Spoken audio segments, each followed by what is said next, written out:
Take it easy. Hey, isn't that Charlotte? I see. So you believe that this warning letter was sent by the Phantom Weasel? Absolutely. I've said it before and I'll say it again. The Phantom Weasel never acts as you expect. He must have faked his own death 10 years ago using a body double. Now that he's back, I'm sure the guards who worked on his case back in the day are in for a headache, but however this turns out in the end, the one thing it won't be is boring. Couldn't agree more. As a journalist, I'm gonna get a lot of mileage out of this one. Thank you, sir, for your time. Now, whom should I interview next? Huh? Hey! What a coincidence! Fancy meeting you here. Perfect timing. So, the Phantom Weasel's latest warning letter. What are your thoughts? Yeah, this is the first time we're hearing of this one. Could you clue us in? Huh? Oh, sorry. Yes, this case is from a decade ago. I guess you wouldn't know about it. Well, not to worry. You're in good hands because I'm a professional. The story goes like this. 10 or so years ago, a phantom thief became active in the court of Fontaine. Known only as the Weasel. Nobody knew his true identity, and the authorities never managed to catch him. Wow, cool! He sounds like one of those mysterious night burglars that you read about in novels. Precisely. Well, except the part where they actually have a good reputation. Our Weasel targeted whatever people held dear, and no one was safe from his predations. He would just as soon steal a necklace from a rich merchant's safe as he would a toy doll given to a commoner child for their birthday. I know. The phantom thieves you read about in novels rob the rich to pay the poor, but this guy did not discriminate. Unsurprisingly, this didn't work wonders for his public reputation. Every man and his dog wanted to see him behind bars. Yeesh. So, did they catch him? Not exactly. There's a good chance that the Weasel would still be at large to this day if it hadn't been for an accident 10 years ago. A magician named Caesar fell to his death in a botched high-altitude escape performance. When the police went through his personal effects, they found a hoard of stolen loot and gadgets used for criminal activities.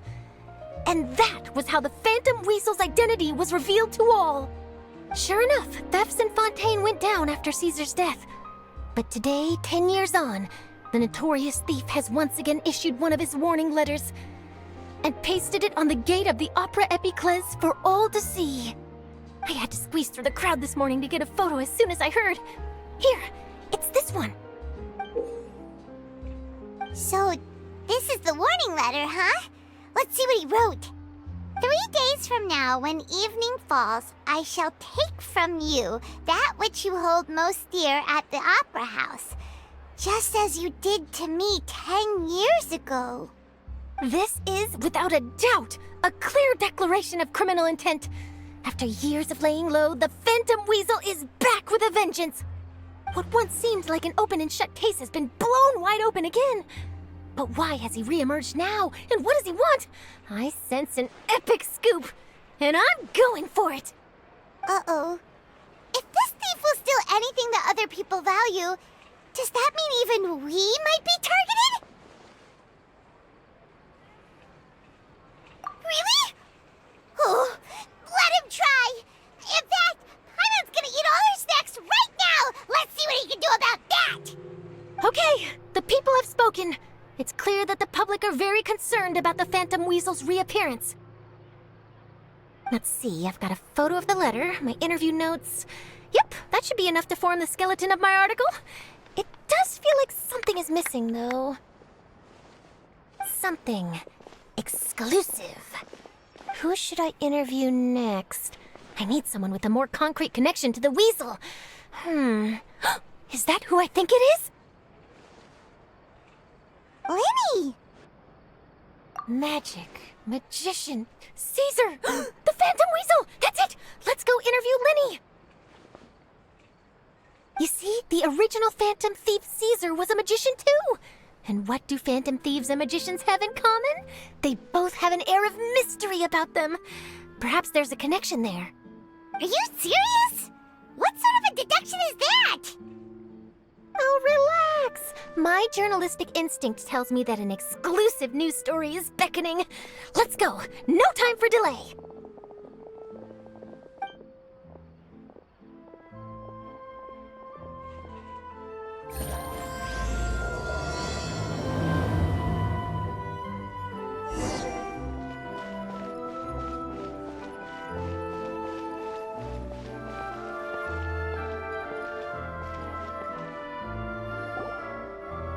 Wow, Mr. Magician! How did you know which card I picked? Oh, it's simple. Come closer and I'll let you in on my secret. Magicians have a special skill called telepathy, which means we can read other people's minds. Really? Then, what am I thinking now?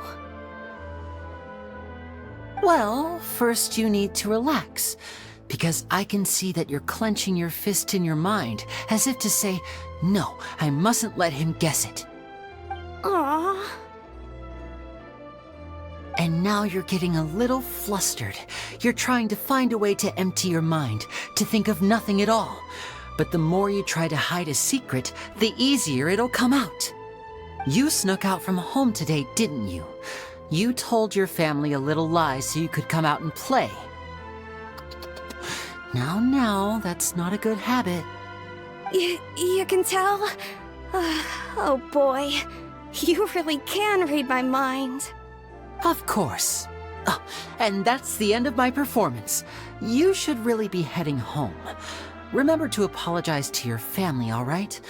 They must be worried about you. All right, got it. Bye, Mr. Magician.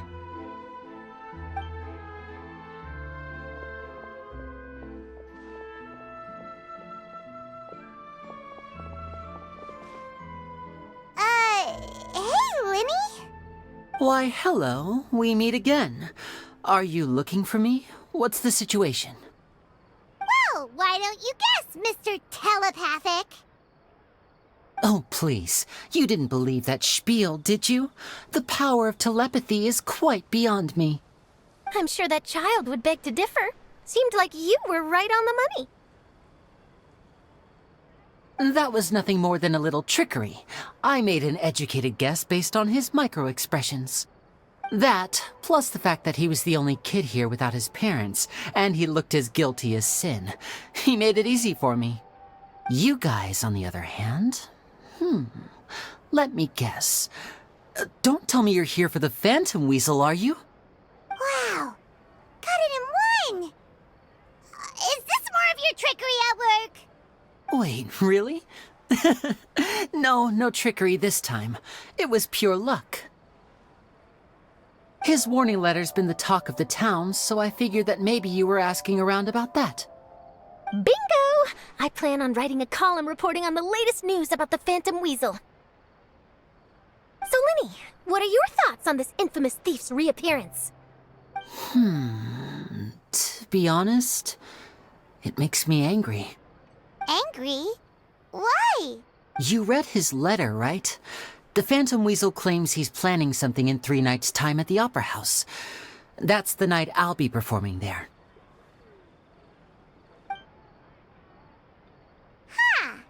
What are the chances?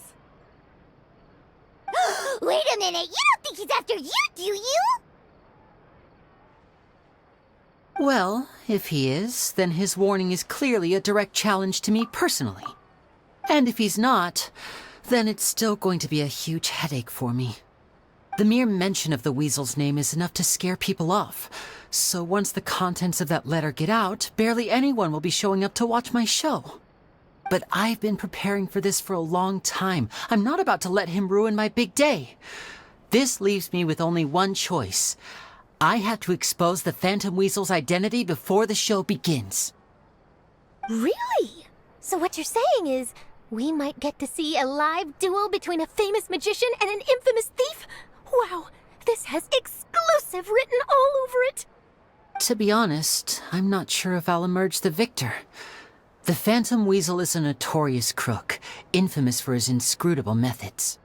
You're being far too modest, Lyney. I think your magic tricks are even more inscrutable than those of a thief. Thanks for the compliment, though I have to say I don't care much for the comparison. A lot of people liken magicians to thieves because we both have the ability to make things disappear without the person noticing. But there's an important difference that these people overlook. Allow me to demonstrate with a quick magic trick. Here, I have a flower, just an ordinary flower that was picked not long ago. Watch it carefully now. 3, 2, 1. It's gone! That's the question. Where did it go? Therein lies the difference between us. Thieves make precious things disappear, but only magicians make them reappear. If I could now invite you all to check your clothes, there might be a surprise in there somewhere.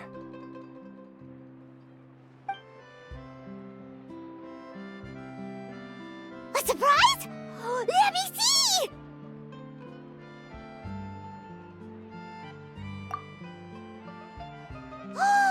It's right there! But how? You haven't moved this whole time! What an outstanding trick! Sorry, Lyney, it seems that my previous praise was woefully inadequate. Clearly, magic is the superior art form to theft. Don't worry, I didn't take offense. I just wanted to take the opportunity to perhaps change some of the preconceived notions you might have about magicians. Since Caesar's death, a lot of people associate magicians with criminality. It can be quite frustrating. I can imagine. Coming back to your trick just now, might I presume that you are well versed in floral symbolism? For example, magicians often use rainbow roses in their flower-related performances to represent passion and romantic encounters. But you used a Lumidu spell, which, if I'm not mistaken, allude to separations. I'm curious to know if there was any deeper meaning behind this choice? Impressive knowledge. It's no wonder you're such a successful journalist. But I'm afraid I don't know the first thing about floral symbolism. I'm just in the habit of using Lumidu spells in my magic. It sounds like something I should look into, though. I'll buy myself a copy of Fontaine's Floral Language Facts when I have some time. But it'll have to wait until this phantom weasel business is behind us. Well noted. In that case, this brings us to the end of our interview. I, for one, am looking forward to the final showdown between you and the thief. Please feel free to get in touch to update me on any further developments. Otherwise, I will of course see you at your show in 3 days' time, but let's hope the Phantom Weasel is caught by then. If there's nothing else, I'll be off. You've given me lots to work with here, and I've got no time to lose if I want to write that exclusive piece. I'll see you all later.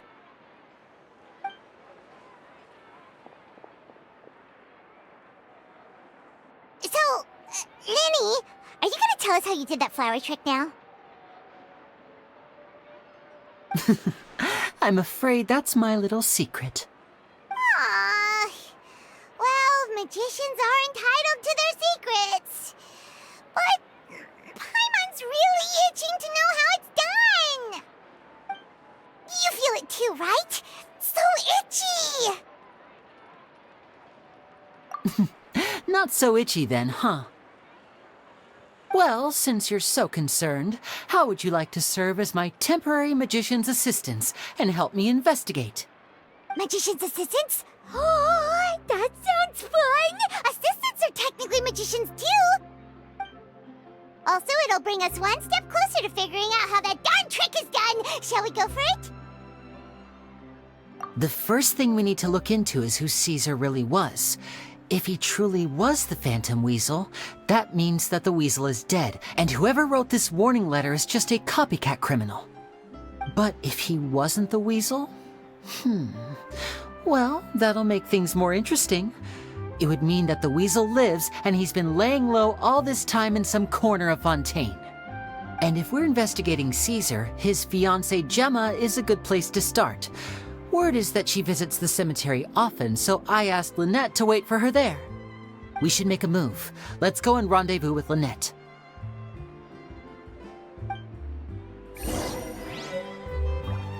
Fresh fruits, sweeter than syrup.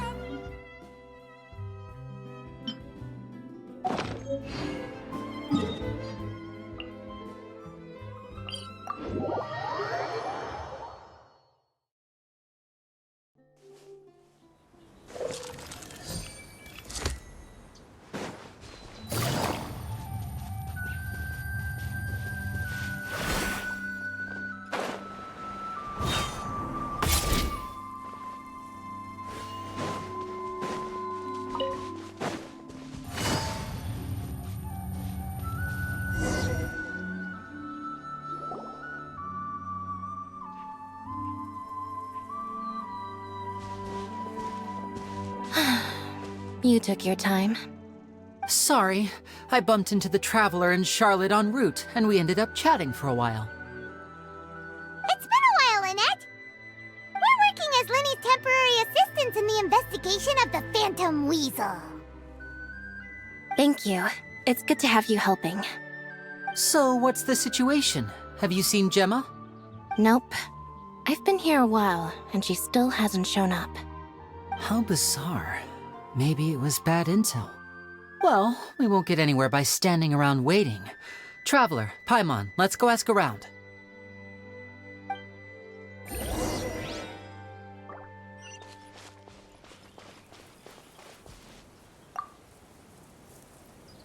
Excuse me, good sir. Do you by any chance know a Gemma? Gemma? You mean Caesar's fiancée? Sure I do. What's this about? I'm just trying to get a hold of her because I need her help with something. I heard she comes here a lot. Yeah, she does. Poor thing. It's no secret why, either. She's heartsick. Ever since Caesar passed away, she's been coming here once every week to clean his grave. Often, she just sits there in front of his headstone, lost in thought. Sometimes she talks to herself. I asked her what she was doing once. She said she wanted to speak to him again. She knows he's gone and can't hear her from the grave, but she just likes to spend time there, telling her fiancé all about how her life is going. And she's been doing this ever since Caesar passed away? Oh, so 10 years. Wow. Their love must have been really strong. I'll bet. Caesar's reputation fell apart after his identity was revealed, so no one else visits his grave. Gemma's the only one who still thinks about him after all these years. I don't know if the mind lives on in the waters after death, but if it does, I'm sure Caesar must be grateful to have someone who remembers him fondly. If I'm honest, I think this is all so unfair to poor Gemma. Her fiancé was a low-life crook. He doesn't deserve someone like her. Anyway, all of that said, she's running later than usual today.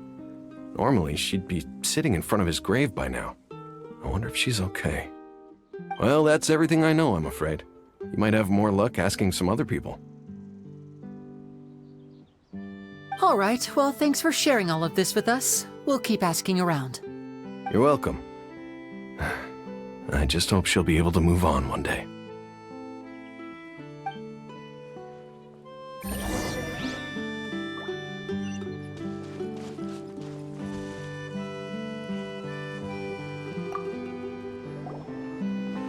Did you hear the news?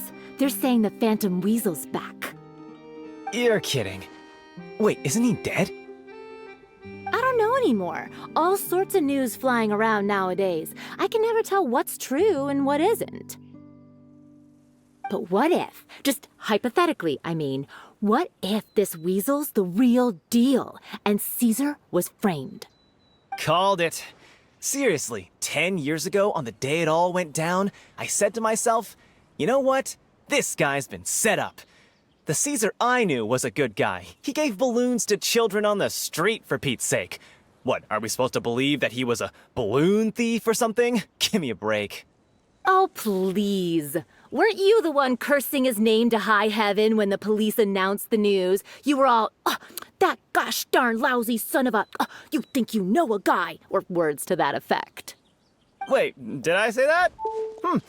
I don't seem to recall. Hello there.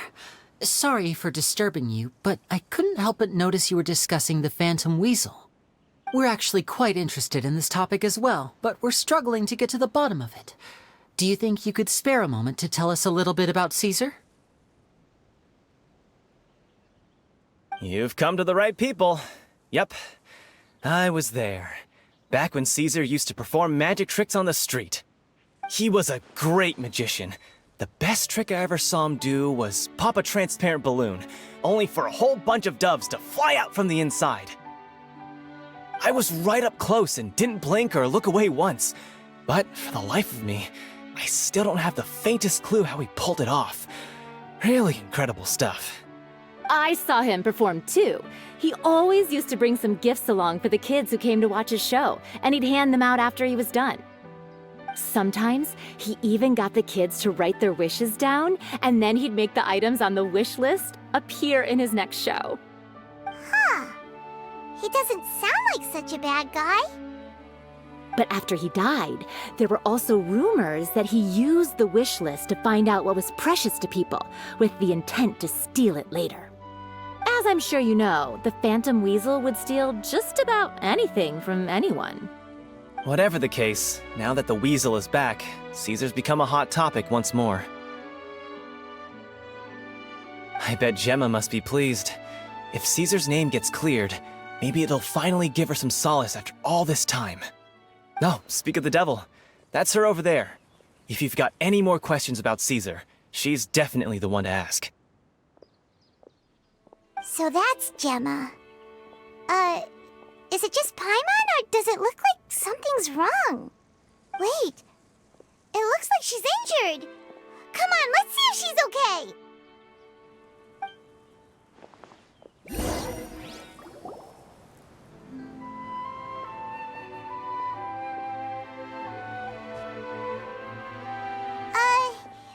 Hi there. You're Gemma, right?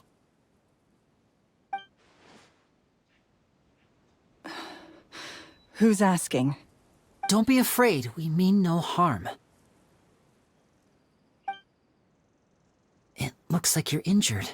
How bad is it? Thanks for your concern, but you didn't answer my question. Who are you, and what do you want with me? My name is Lyney, and this is my sister Lynette. My name's Paimon, and this here's the Traveler. We're investigating the Phantom Weasel. The Weasel posted a warning letter this morning. If he still lives, that means that Caesar was falsely accused. You knew Caesar better than anyone else. So if you're willing, we'd love to hear what you think about all this. I promise you can trust us. We won't hurt you. In fact, we'll do all we can to keep you safe. I never believed that he was the Weasel. Huh. I suspected as much. Okay, so going back 10 years, do you remember anything strange in the weeks leading up to the accident? Did Caesar have a falling out with anyone, for instance? No, not that I know of. Got it. All right, sorry for disturbing you. If you don't have any more questions, please leave. I want to be alone with him.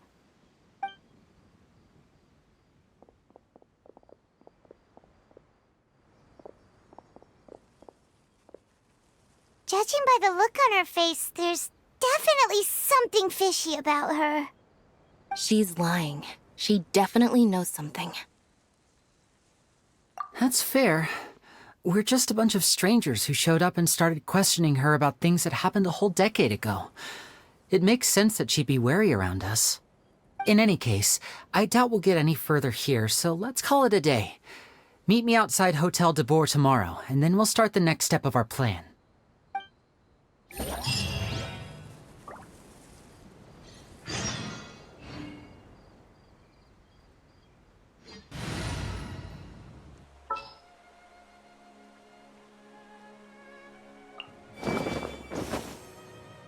Time for afternoon tea.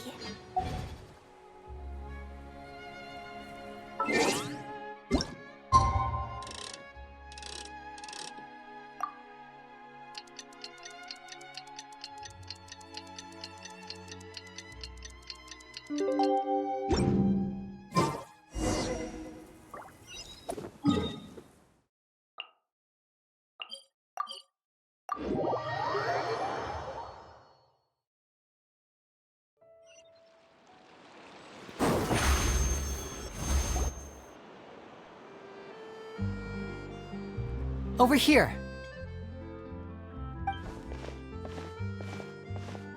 Lynette's not joining us today? I've had her follow Gemma and see if we can make any inroads with her. They should be at a cafe right now. Still, I don't think that Gemma's likely to open up to us. So, we need a contingency plan. Today we'll be looking into a guy named Lorenzo, Caesar's former pupil and assistant. When Caesar passed away, all the stolen goods discovered in his home were confiscated and returned to their rightful owners. But Lorenzo was the only one privy to all his magic secrets, and he inherited his craft. Before long, Lorenzo was the next big magician in town, his fame surpassing even that of his master, and it made him very wealthy. He's since left the magic scene, though, and these days, he's a wealthy businessman with his fingers in a lot of different pies. I had to pull a lot of strings, but I managed to get him to agree to a couple of drinks with me. Be warned, though, I hear he's got a hair-triggered temper. We'd best be careful.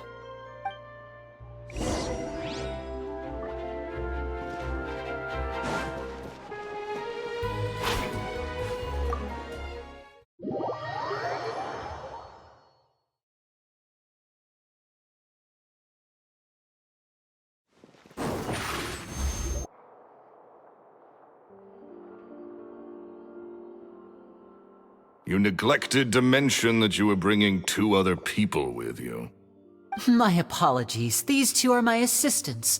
When they heard that I was meeting with the former magic maestro himself, they begged and pleaded with me to bring them along. And if it's no trouble, a couple of autographs would really make their day. Oh, forget the pleasantries, just sit.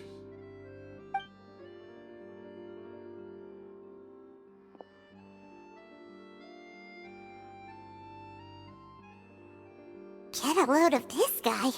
Forget the pleasantries, he says, but he looks pretty happy about Lyney stroking his ego. I only agreed to meet since we're both magicians. Do me a favor and cut to the chase. I have more important things to do than drinking. Much obliged, sir. As it happens, the matter I want to address is also related to magic. Yesterday morning, a warning letter from the Phantom Weasel appeared on the entrance to the Opera House. He claims to be planning something for the same evening that I'm scheduled to do a magic show there. As such, I believe that I may well be his target. I have to get to the bottom of this to ensure that my show can go ahead as planned. Naturally, any investigation into the Weasel starts with a few questions about Caesar, who... What is there to investigate? Caesar was the Weasel and he's been dead for 10 years. So what if some sick creep thought it'd be funny to write a warning letter? It changes nothing. Are you trying to tell me you actually bought it? Please, sir, no need to get so worked up. I do concede that a copycat is but one possibility.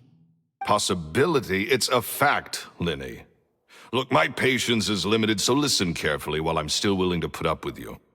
The Weasel is dead. Period. Everyone knows that, so do yourself a favor and quit this investigation. It'll lead you nowhere. Look, if this affects your magic show in any way, I will personally compensate you for any losses. Oh, sir, I'm honored, really. But this isn't about finances for me. My pride as a magician is what's at stake here, Lorenzo. Copycat or not, this person has thrown me the gauntlet, and I must meet their challenge head-on. Your pride? Don't mince words with me, boy. Just tell me, what exactly are you seeking to do? I want to find out the Phantom Weasel's true identity. I have to know for myself what really happened 10 years ago. What would that accomplish? And what do the events of 10 years ago have to do with you, anyway? Look, you of all people should know that a magician never reveals their secrets. And in any case, dead men don't talk. So if you really care about your magician's pride, then you'll forget about Caesar and move on. Uh-oh. This is getting awkward.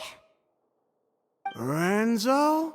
Is that? Oh, it is you! I know that big, booming voice anywhere. What's up, my man? Want to grab a drink with me? Another day, I'm busy. Oh, come on. You can't be all business all the time. You know what they say? Live fast, die young. You gotta learn how to kick back and relax once in a while.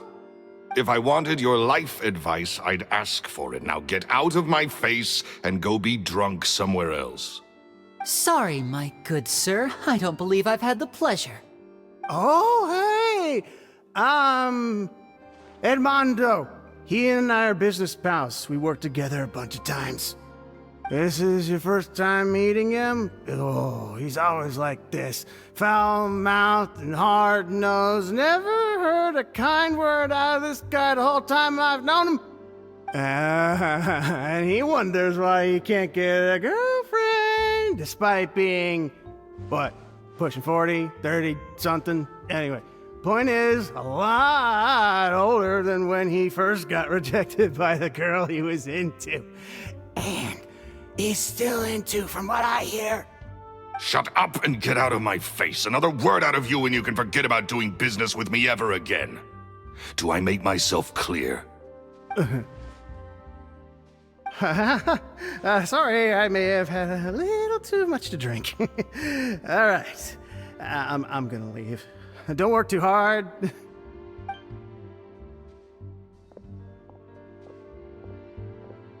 I think it's high time I made a move as well. If you really want to investigate this, Lyney, be my guest. But if nothing good comes of it, don't say I didn't warn you.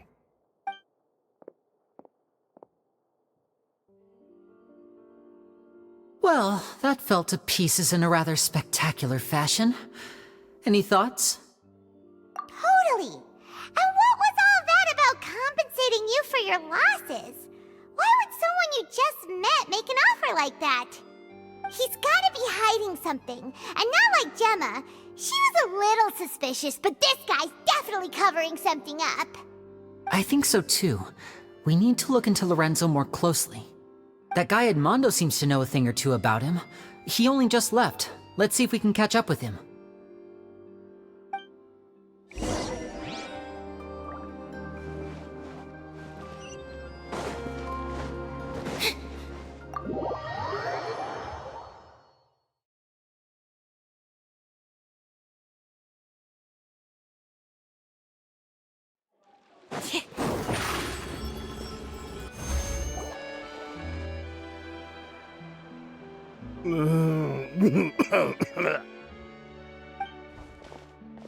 You okay there? Who are you? Oh, it's you guys. Don't worry about me. I must have had one too many. I just need to ride it out. I said way too much back there, didn't I? Yeah, I nearly talked myself into complete financial ruin.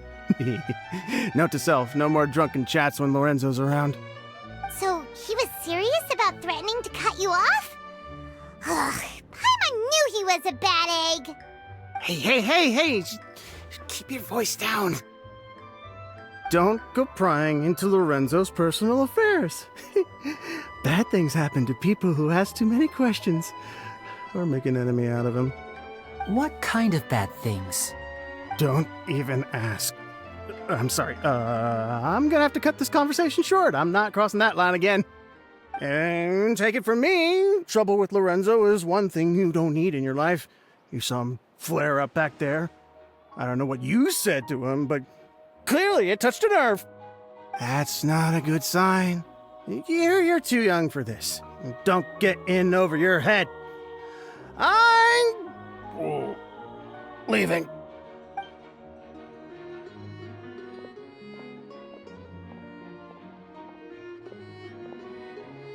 And there he goes. What do we do now, Lyney? Shh! I think we're being watched. Someone was listening in to our whole conversation. Don't say anything and don't look back. Any altercation in the city will attract the guards. We'd better take this elsewhere.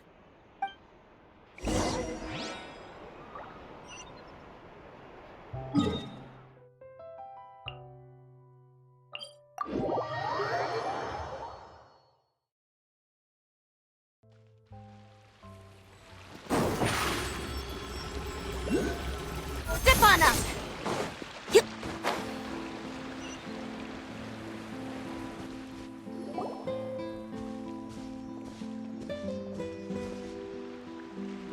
You followed us a long way.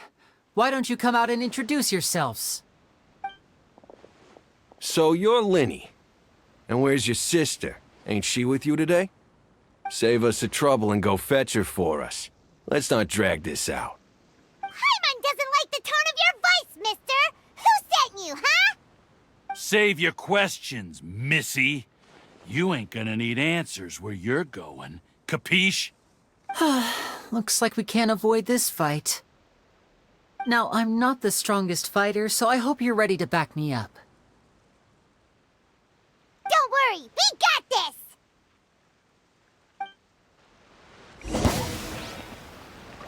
Now disappear! Let the magic begin!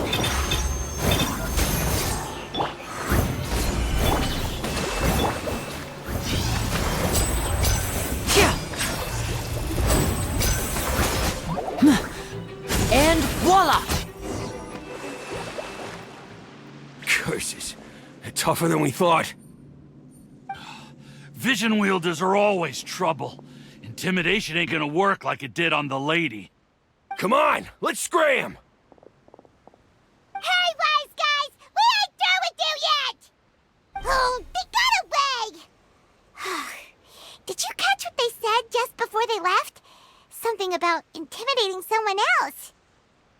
Sounds like they just wanted to rough us up as a scare tactic, and they've already done it to someone else, but who? You're right. She was injured when we saw her yesterday, and she acted like she had something to hide. Maybe she was too scared to tell us the truth because those guys had threatened her. Well, if that's the case, she should be more willing to open up to us once she learns that those thugs won't be bothering her anymore. Let's head back to the cafe and see if we can get any information from her.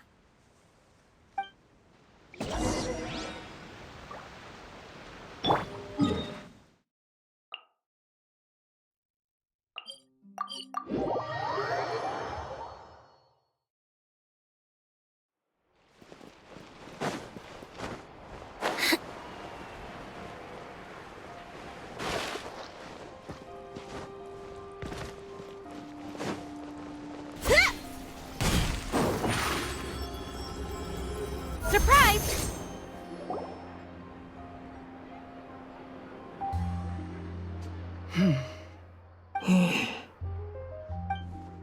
Gemma?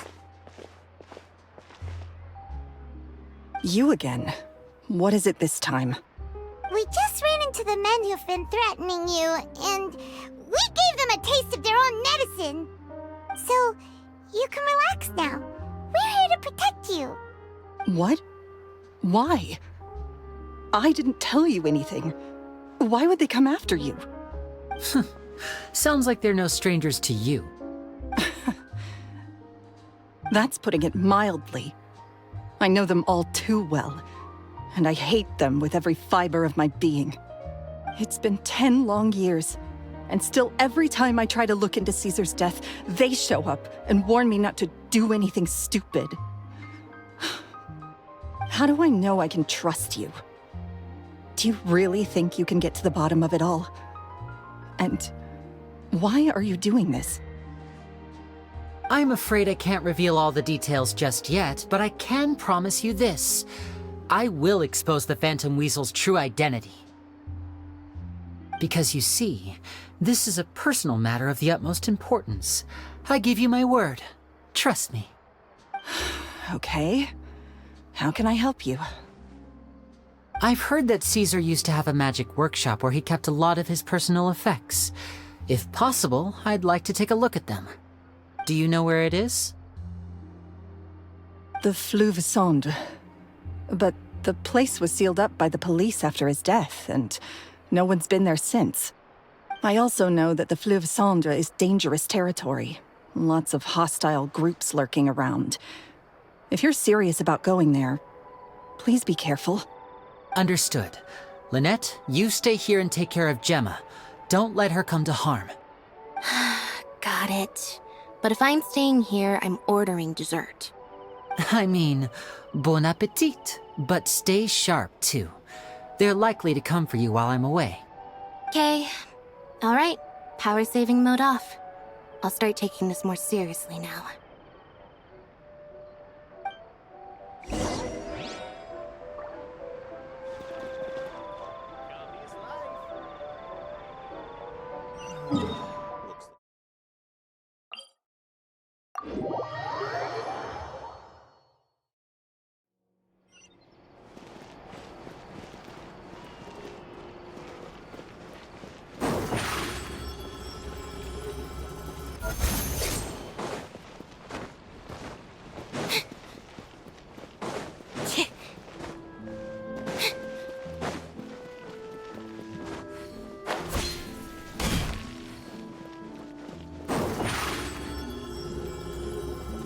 Over here!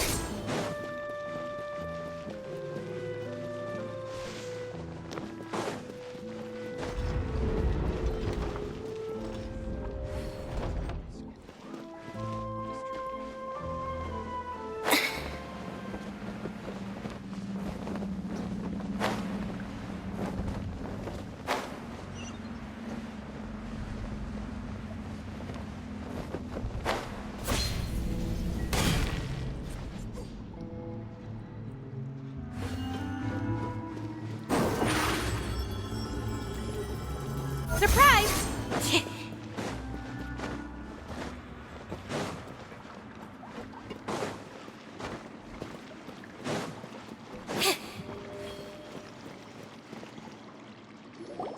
If Gemma gave us the right location, then the workshop should be right nearby. Huh. Looks like these boxes are blocking the entrance. Let's shift them away first. There we go. It should be just down here.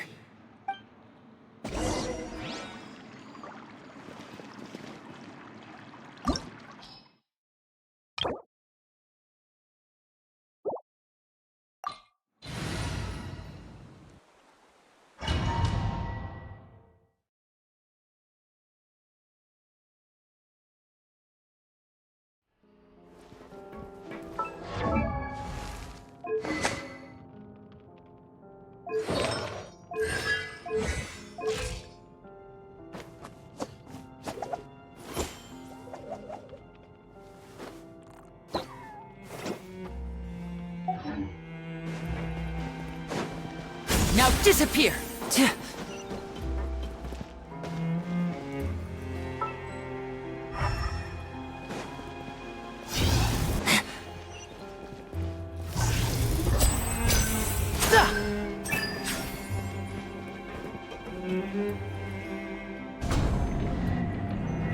So this was Caesar's workshop.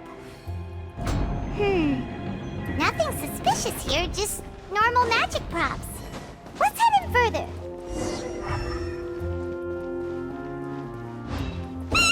What was that? Oh, is this one of Caesar's gadgets? Guess we must have triggered some sort of device.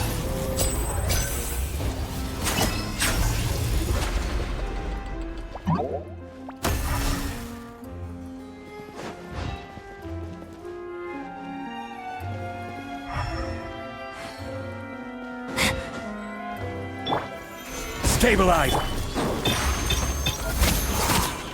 And voila! Hold the line! A festive reprise! Fire hazard!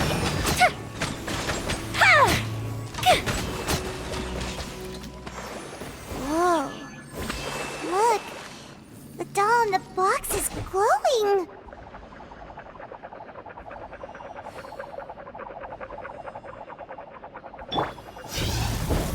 There's something written on the card on this doll. Let's take a closer look.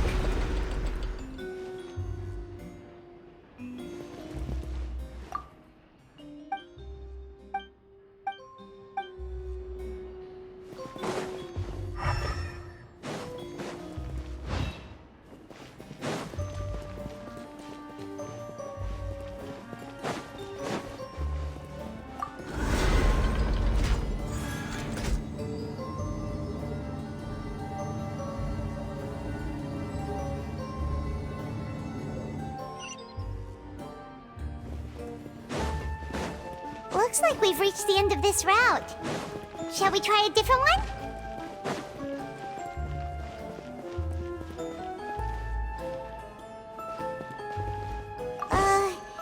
These magic boxes are moving. What do we do? One of them looks different from the rest. Let's investigate.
That's weird. Have we reached the end already? There's nothing here.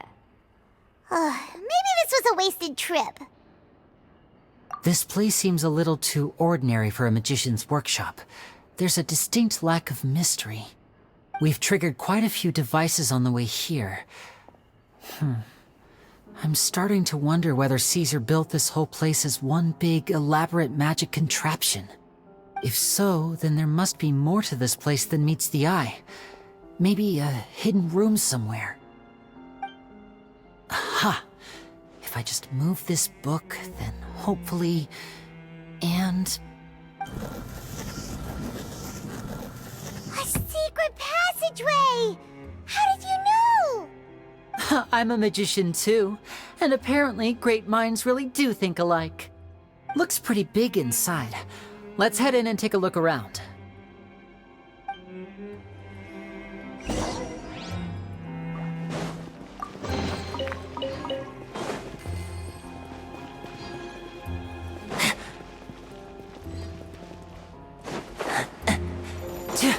Allow me! Cue the spotlight! Over here! Now disappear! Let's get this show on the road!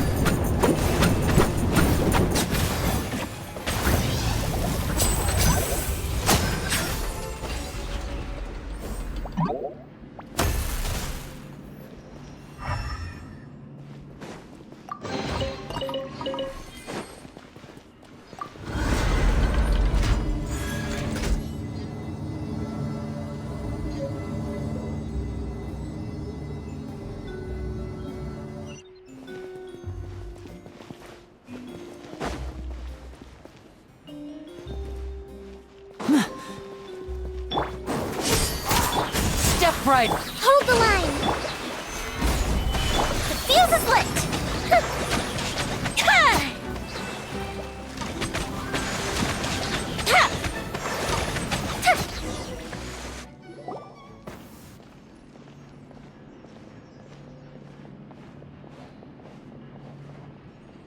Why have you stopped, Lyney? Is there some device in that box? Huh. It just looks familiar somehow. Let me check this out for a second while you guys go on ahead. If anyone makes a major discovery, let's rendezvous here. All right, see you in a bit!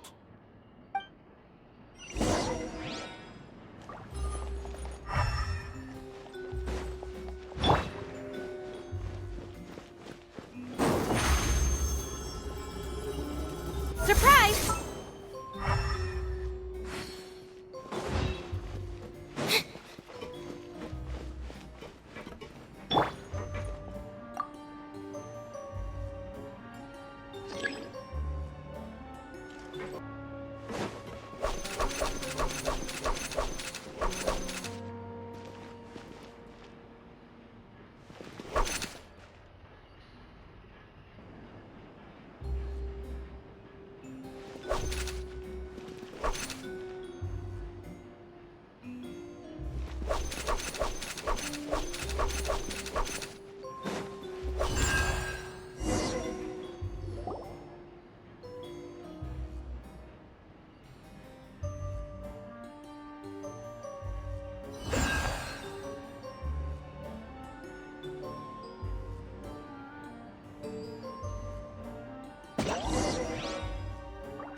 Wow!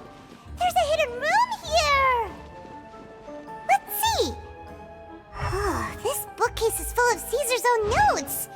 He wrote a lot about the principles of magic. Whew. Much too advanced for Paimon. This book's thick as a brick! Let's take a peek inside it, shall we? At one of my shows a few days ago, a child asked me how I pulled candy out of my hat. As a joke, I told the kid that the hat has a built-in wish-granting machine. Next thing I know, today a whole bunch of kids were pestering me to pull all sorts of things out of the hat. So I told them another white lie. The machine needs time to power up, But in the meantime, you can write your wishes down. Well, they took me up on that offer. Enthusiastically. As I write this, I've only just got back from running around all over town, buying the things they wanted. Boy, I wound up saving very little this month. But that's not a major issue. I now have a bigger problem. How am I going to hide all these things inside my hat?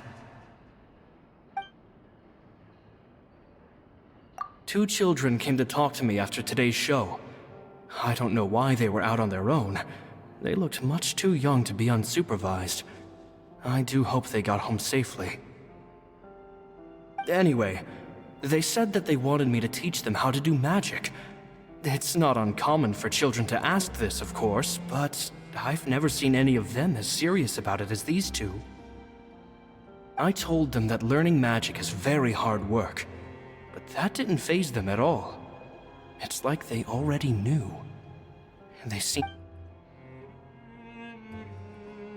It seems like something's bothering Lorenzo lately, but he won't open up to me about it.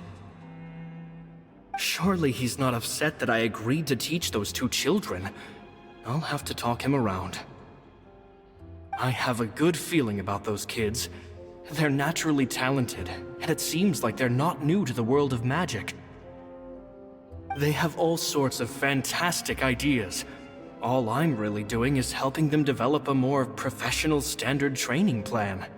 They wanted to call me Master, but I told them they absolutely mustn't. Any magician worth their salt could have taught them what I have. They're the geniuses here.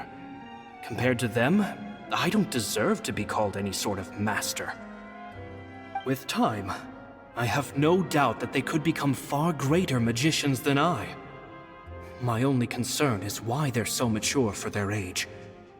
I fear they've had to grow up too fast. I don't dare to imagine what they must have been through. Gemma thinks so too. She doesn't like being around them. Says that their eyes are too piercing. They don't bother me, but then again, I've never been the sharpest tool in the shed. It's nearly time for me to go on tour. I asked the 2 kids if they'd like to come with me, but they shook their heads. I once overheard them talking about their father and their mission. Sounds like their parents have other plans for them. I guess it's only been 10 days since I first met them, but I think that I've gotten a feel for their personalities now. They're very tough, but also very cautious, and they trust no one but each other.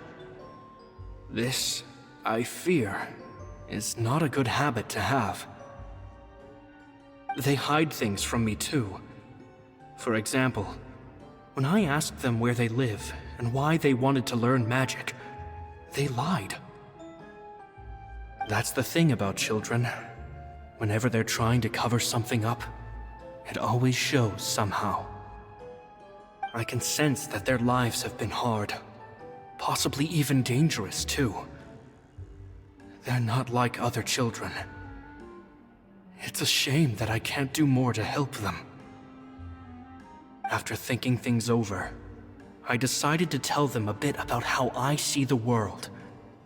It's full of lies and falsehoods, and that is why we must find our own truth. P.S. I hope they won't find my nagging annoying. Children are so opinionated nowadays. Will it do them more harm than good for someone they've only known 10 days to lecture them like that? P.P.S. Maybe I'm overthinking this.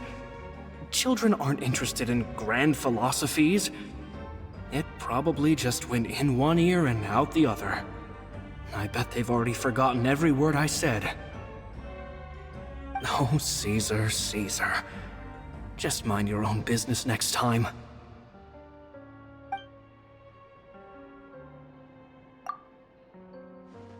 Two magic geniuses with a father and a mission, huh? Sounds a lot like he was writing about Lyney and Lynette, don't you think? So did they meet Caesar when they were kids? Let's go ask Lyney!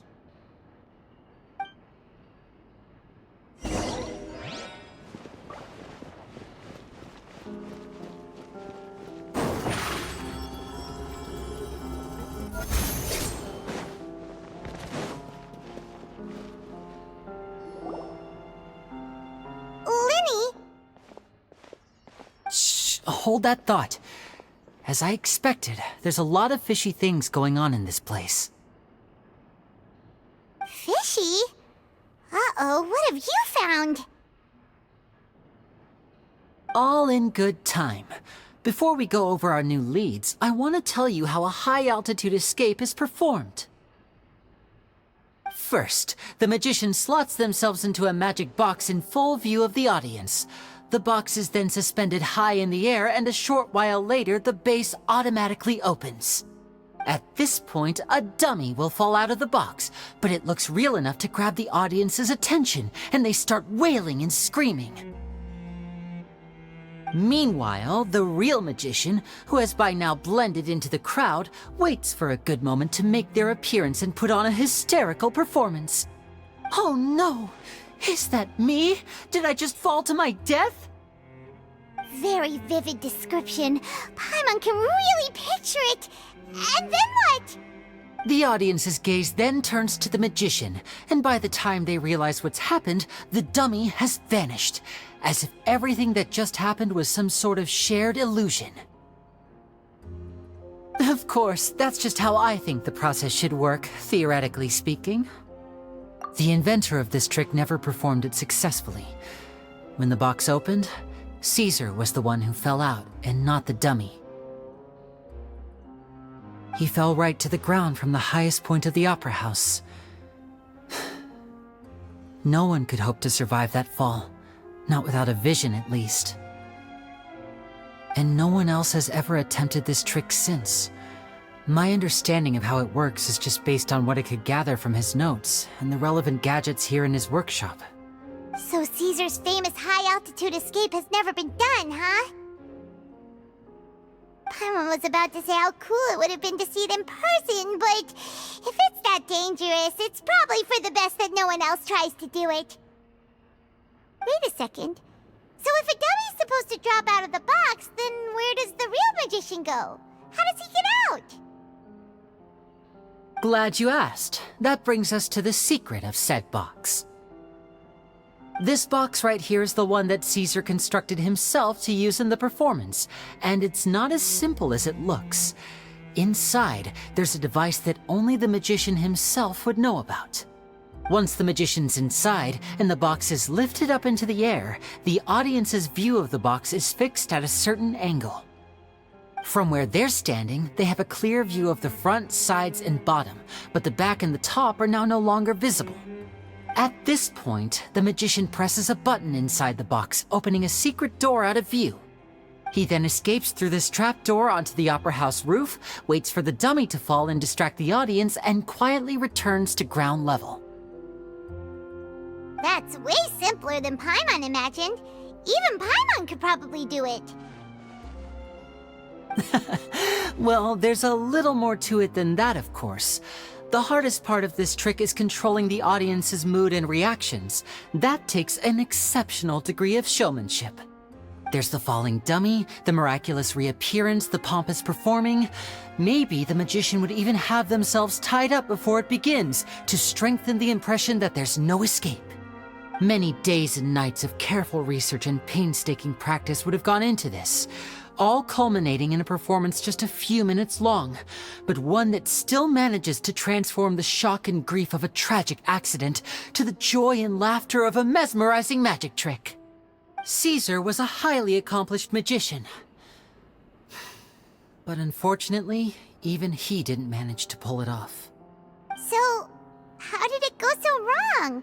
You said you found some fishy stuff here. Have you figured out what really happened? I can make a pretty good guess.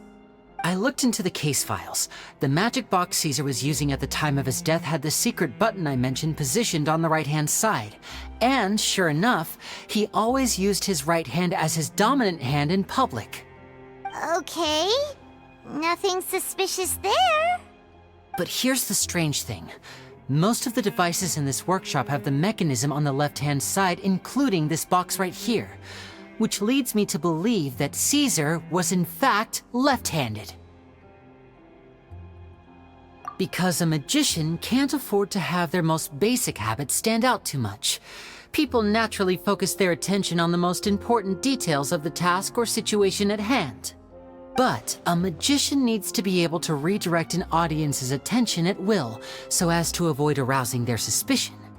The essence of magic is getting people to believe a lie. If even the truth raises eyebrows, the falsehoods become all the more difficult to mask. And so, Caesar trained himself to use his right hand to align with his audience's expectations. Great magic always requires sacrifices.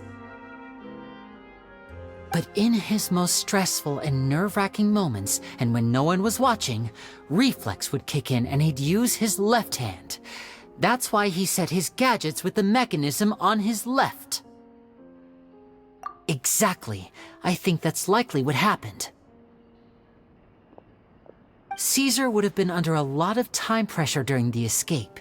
He'd have had mere seconds to open the hidden compartment, retrieve the dummy, then open the secret door and make a swift escape.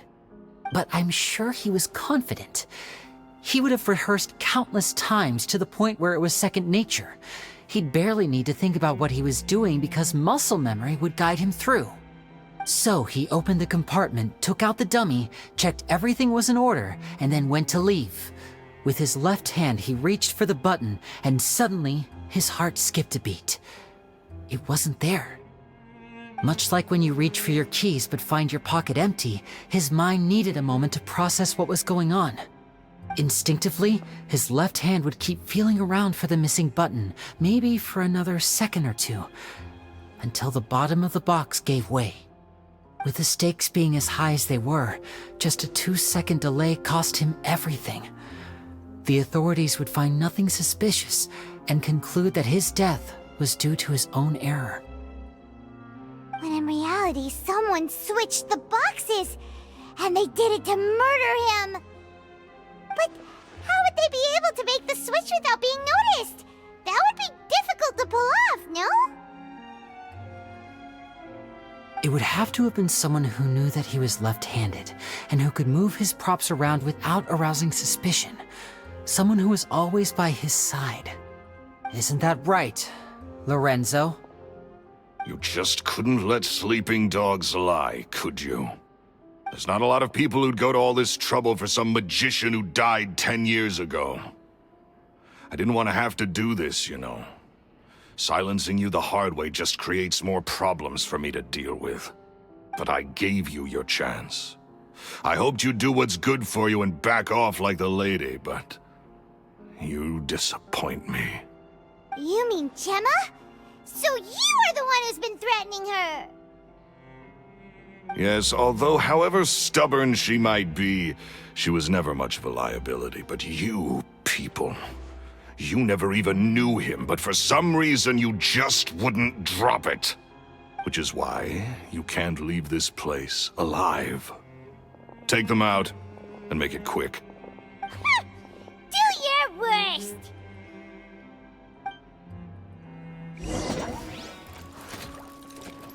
And be amazed! Allow me! Yeah! Over here! Fire hazard! Ha!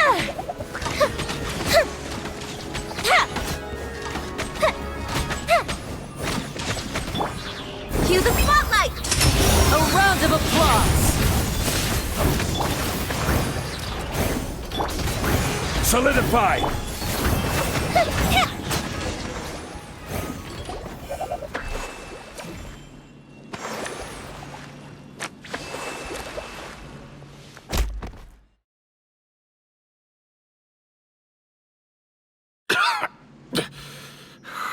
You kids are tougher than you look. Had enough yet, Lorenzo? Your cronies can't help you now. I think it's high time you started talking, and what I'd really like to know is, why did you murder Caesar? If I had a mora for every time you've said that man's name. Of course you idolized Caesar, everyone else did. But I was the real genius magician. Me! He was just an amateur who did cheap tricks for gullible children. I was the one who made magic into the fine art it is today. The aristocrats doffed their hats to me! So it was jealousy. Jealousy. Hatred, more like. I hated Caesar. All he cared about was his magic. He lived and breathed it. He poured everything into his street performances and his stupid tours like it was just a hobby to him, never bothering to think about Mora. What sort of fool devotes their life to the art of deception and never has a Mora to show for it? But the people loved him, didn't they? Oh, how they looked up to him. No one gave me a second look. All I ever heard was, "Oh, your master's amazing, isn't he?" Amazing. Yeah, so amazing that he was completely broke. Every other apprentice was living it up at their master's expense, but no, not me. I put in all the work, mastered all the skills, and it brought me nothing more than the life I already had. He forbade me from using magic to trick people out of their Mora. There was nothing he hated more than that. And with his reputation in Fontaine, it was too risky for me to go it alone. As long as he was alive, if I dabbled in my own brand of money-making magic, he would expose me, and it would destroy me. I had to kill him. There was no other way. He had to go. And this was your only motive? It was reason enough. What other motive would I need? Well, I was under the impression that there might have been other factors at play. For instance, maybe you were in love with Gemma, but she was engaged to Caesar. In love with Gemma? Don't be ridiculous. Guess I was wrong about that then. Next question. Are you the Phantom Weasel? I am. Caesar was so strict with me.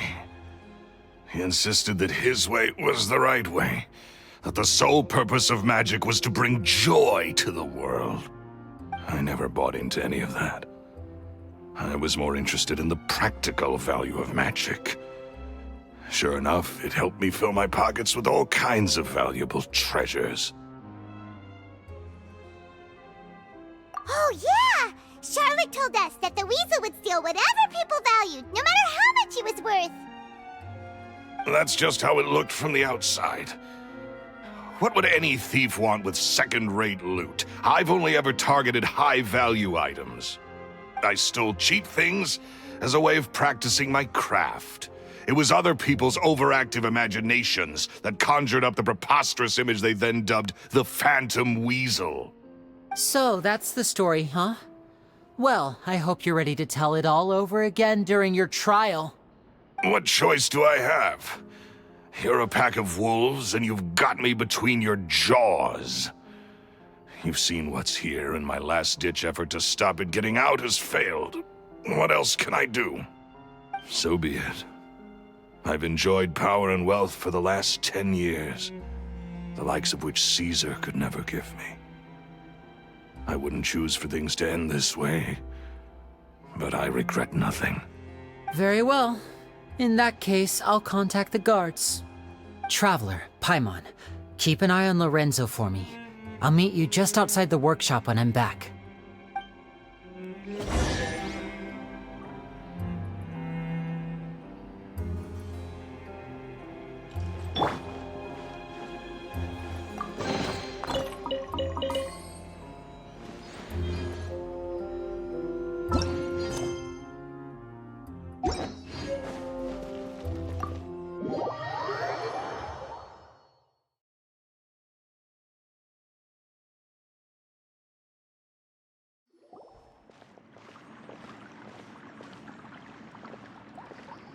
Lyney has told me the whole story. Lorenzo, do you confess to the murder of Caesar and to framing him for the Phantom Weasel's crimes? Look who's finally developed a conscience. What kind of disciple murders their own master? I hope it was worth it, because there'll be hell to pay.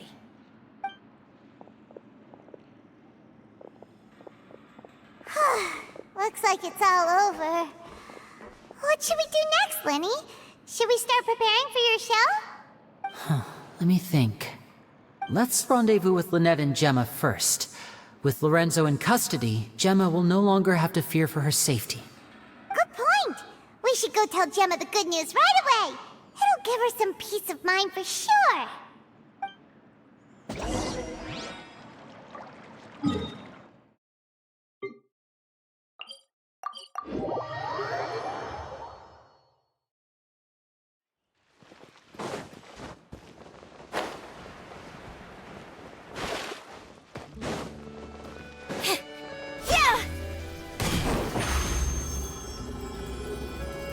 Step on up! Ah, you're back. You were so quick. I've only just finished my third dessert. Your third? Lynette, come on, we've talked about this. Everything in moderation. You're not gonna have any room left for dinner now. It's fine. I'll shift to exercise mode and jog off the excess sugar. That's besides the point. Well, it's done now, but try to eat a more balanced diet in the future. Point taken. Did everything go okay? Of course! Lorenzo was no match for us. The guards are taking him into custody as we speak. Gosh, that's amazing. I'm sorry, I still didn't know if I could trust you, but now it seems I can. I had my suspicions about Lorenzo, but I... It's okay, we understand. He did threaten you. Paimon would find it hard to trust strangers in your position too. But you don't need to be scared anymore. Everything's gonna be okay. Sorry. Sorry. My emotions are all over the place right now. I've been waiting for this day to come for so long. I always wanted to report Lorenzo. He took all of Caesar's property, which I found suspicious, but I had people watching me all the time, so I couldn't risk looking into it. I was so afraid. I was scared he'd do something terrible to me, and then no one would be left to visit Caesar's grave. So I never had the courage to speak out. Thank you all. Truly, thank you so much.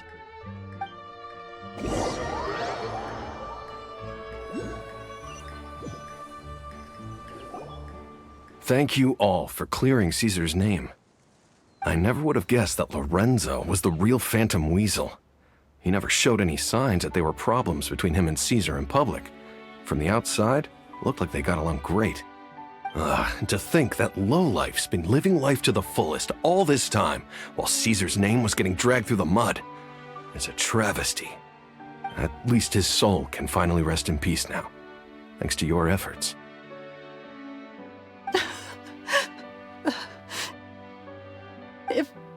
If only I'd realized before it was too late.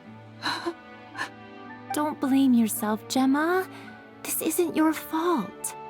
Yeah, you still have the rest of your life to live. Caesar wouldn't want to see you spending it feeling guilty. Cheer up, Gemma. My brother's doing a magic show at the Opera House tomorrow evening. Would you like to come along? It might raise your spirits. This show will be a special one. We're holding it in Caesar's honor. In Caesar's honor? Really? Thank you. I'll be there. Great. We'll see you tomorrow evening. Traveler, Paimon, don't be late. Don't worry, we'll be there. No way are we gonna miss out on a free magic show. Wait, Paimon feels like we're forgetting something. Oh yeah, Caesar's diary! We never found out if the two kids Caesar taught magic to were Lyney and Lynette or not. Lyney changed the topic back in the workshop, so we didn't get a chance to bring it up. Oh well, guess we'll just have to ask Lyney tomorrow evening.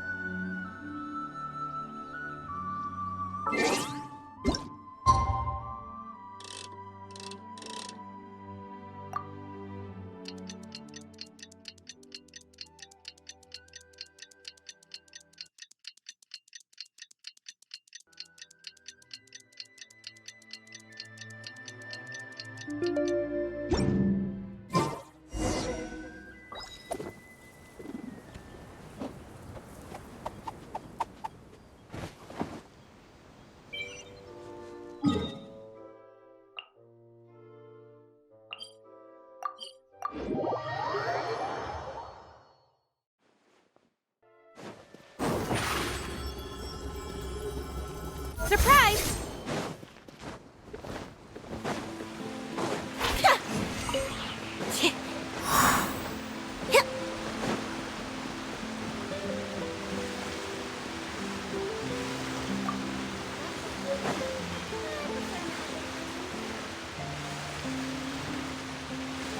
Honestly, I'm not a big fan of opera. Over here!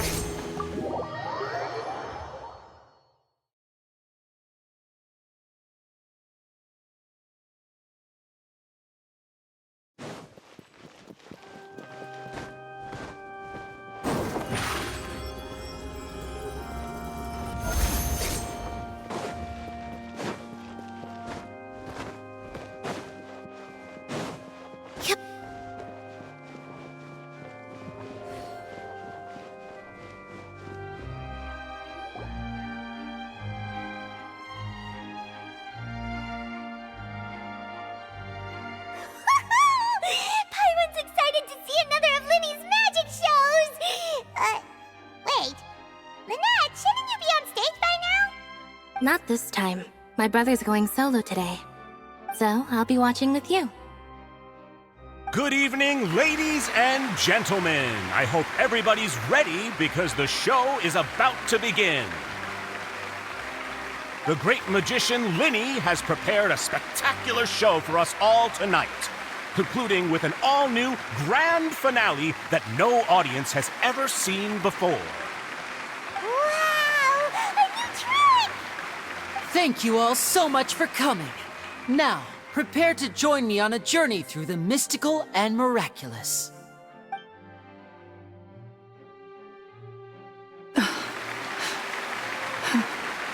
Exciting stuff, isn't it?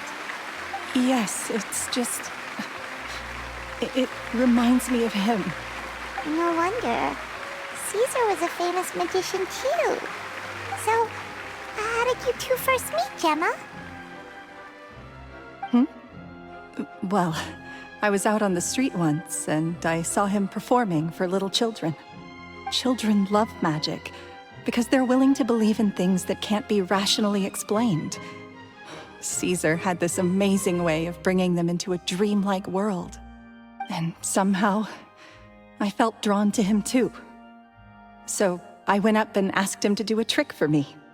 Aw, that sounds so romantic. What trick did he do? It was with a flower.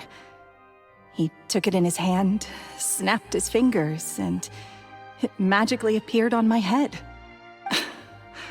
I was so happy that day. No one had ever given me a flower before that. Oh, that's so cute! Actually, now that you mention it, Lyney's done that one before. Is that right? Then I suppose he's a romantic at heart, just like Caesar. So let's treasure the time we have with him. After all, you never know when the people dearest to you might be gone. That's right. It's all over now. Paimon doesn't really know how to comfort you, but at the very least, no one's gonna be intimidating you from now on. You can breathe easy at last, right? Right. Yes, you can breathe easy now, Phantom Weasel. See? Even Lynette says... Wait, what? The Phantom Weasel? Lorenzo escaped? Where is he? What do you mean, Phantom Weasel? As Lyney once said, a performer's job is to commit fully to their role and put on a flawless performance for their audience. But once the bag of tricks is empty and the curtain falls, it's time to end the show. The spotlight is no place for someone with no more cards up their sleeve. It's been 10 years, Gemma. Aren't you tired of the grieving widow act? I think it's time to put an end to it. What are you talking about? Paimon doesn't like this riddle. Traveler, Paimon doesn't like where this is going. Come on, say something! Ladies and gentlemen, I hope you're all enjoying the performance so far. There will now be a brief intermission, after which Lyney will perform the most electrifying act of tonight's show. the one we've all been waiting for. The final performance will take place outside of the Opera House, so please make your way outside in a calm and orderly fashion. The Phantom Weasel never did like public places, did they? Don't worry, this place will be quiet soon. Let's talk somewhere else for now.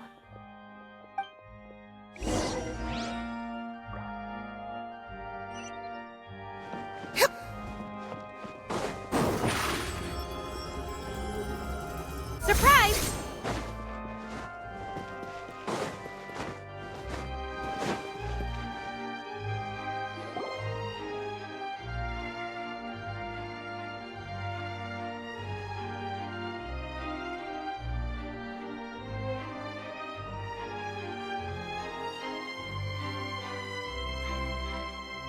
Dear me, this is awkward, isn't it?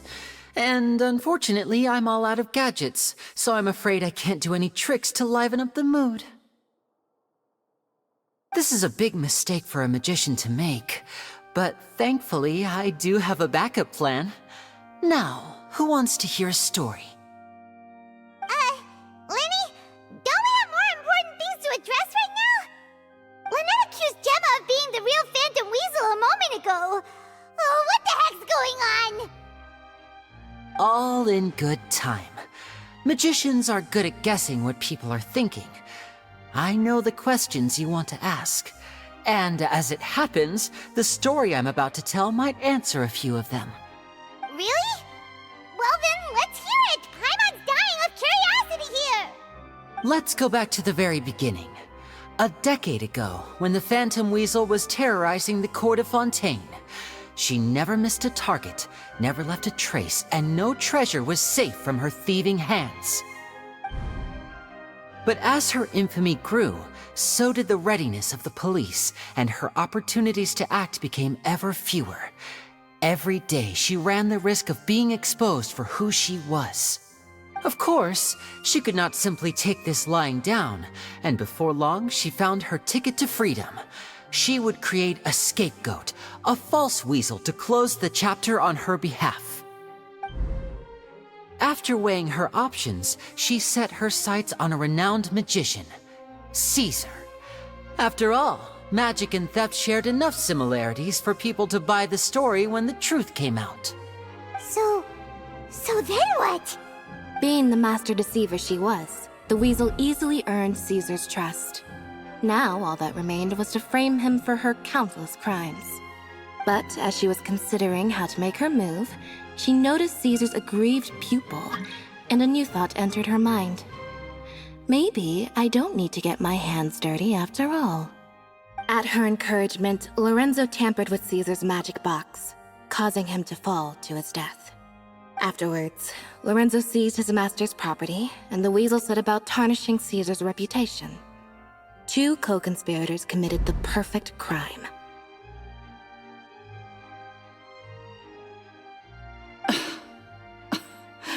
I've got to hand it to you. You're both exceptional storytellers. It's enough to make even me wonder whether there was really another mastermind behind all this, pulling the strings.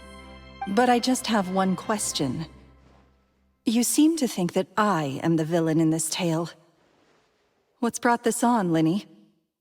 Is it something that Lorenzo said? Don't worry, Lorenzo said nothing at all.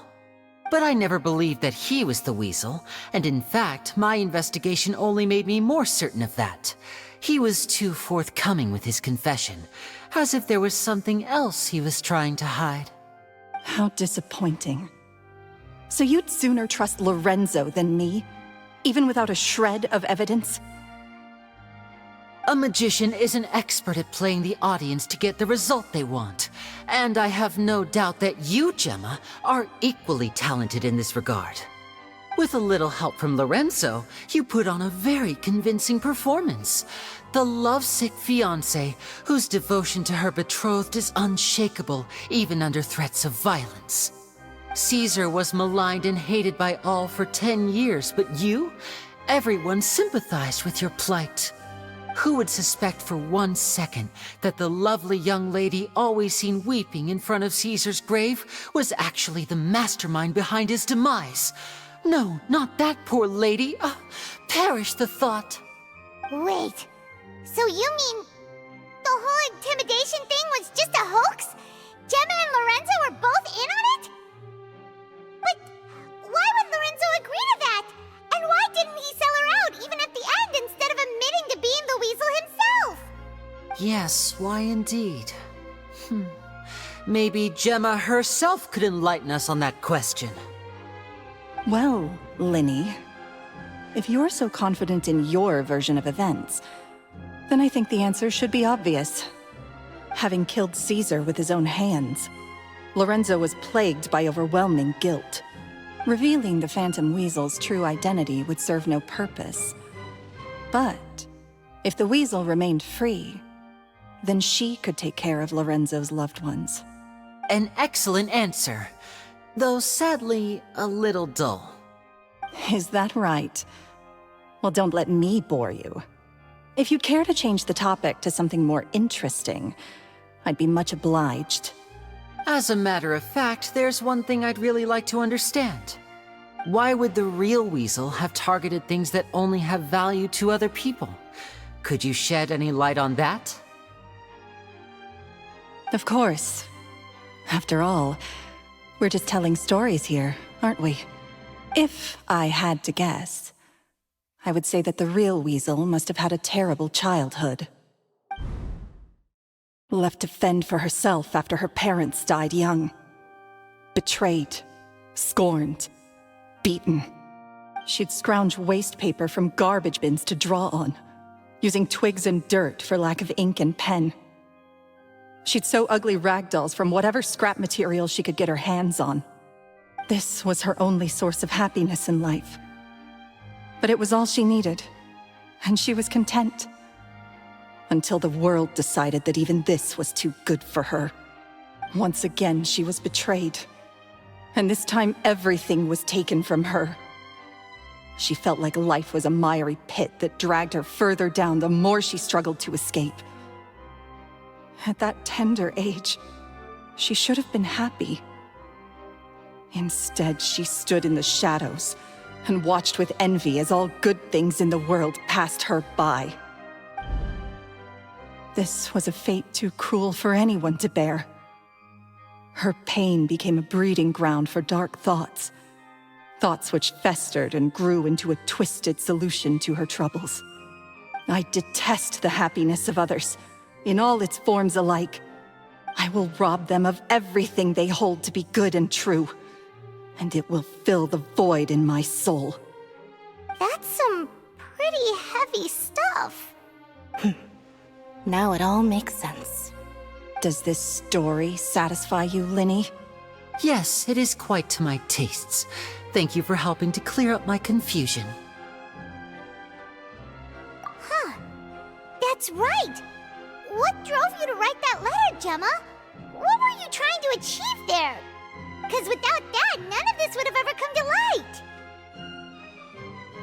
She didn't write the letter. After 10 long years, I'd hoped that the Phantom Weasel would be consigned to the history books by now. But it seems like someone still wasn't ready to let her finally be at peace. Lyney. Or should I call you the Phantom Copycat now? You were the one who posted that letter outside the Opera House. But why?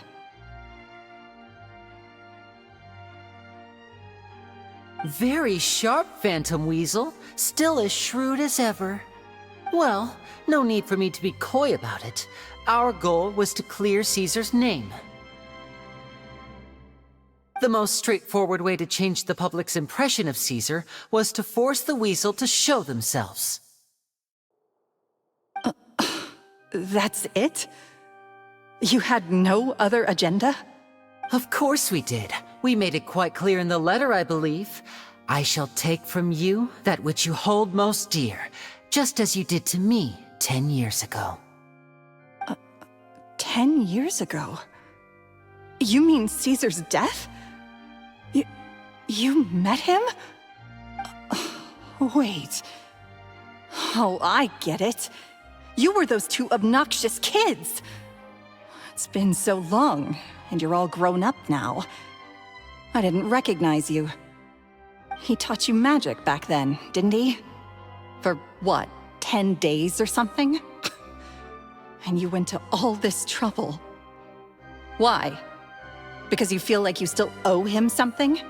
We remember all our debts, however great or small. 10 years ago, Caesar's reputation was torn to shreds, and his legacy was thrown out. 10 years on, and no one cares what the truth is anymore. But we did not forget, and so we came to find you. And?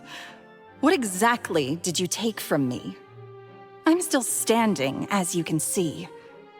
Lorenzo has admitted to everything. I'm free. Free? Do you really think so?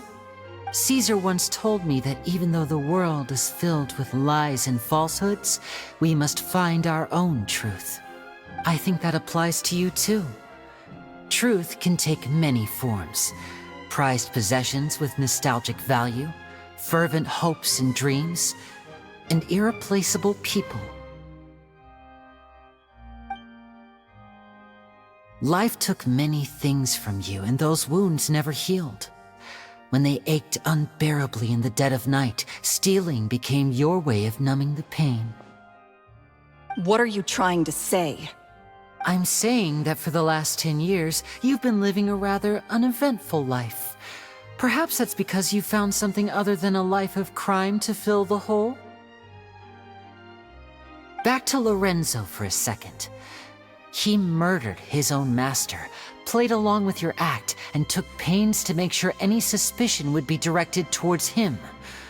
But what did he have to gain from all that? He knew who you were and the things you'd done, and despite that, he was willing to give everything up for your sake. He's the reason that you haven't felt the compulsion to steal in all these years. You're more than just accomplices in murder. You're the only real friends each other has. So I think you know, deep down, that he is the only truth you have in your life. But that truth is gone now, and I guarantee you, you'll never see it again. Congratulations on your freedom, Gemma. Your freedom will cost you dearly. From now on, you'll be all alone in a world full of lies and falsehoods. I do hope you'll be able to bear it. You've still got a long life ahead of you after all. Gather round, one and all. The time has now come for the amazing Lyney to perform his final act in tonight's show. I'm sure you're all wondering what he has planned for the grand finale. Well, wonder no more, for the answer is a death-defying high-altitude escape. A high-altitude escape? I'm sure you all remember the magician Caesar. This was the very trick that led to his fatal fall, after which he was dubbed the Phantom Weasel. But we have now learned that Caesar was wrongly accused, and that the real Weasel has now confessed to their crimes. Guess that's my cue to leave. Whew. I've been practicing this one for ages now, but I'm still a little nervous. Traveler, Paimon, I hope you enjoy the rest of the show. There may be a lot of people watching tonight, but you alone are my true witnesses.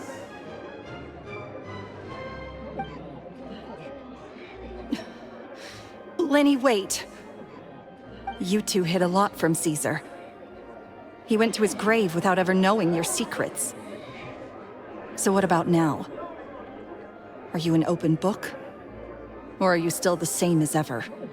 You don't have to tell lies to end up isolated and alone. One day, you'll end up exactly where I am today. Maybe then you'll finally understand. You're wrong. I'm nothing like you.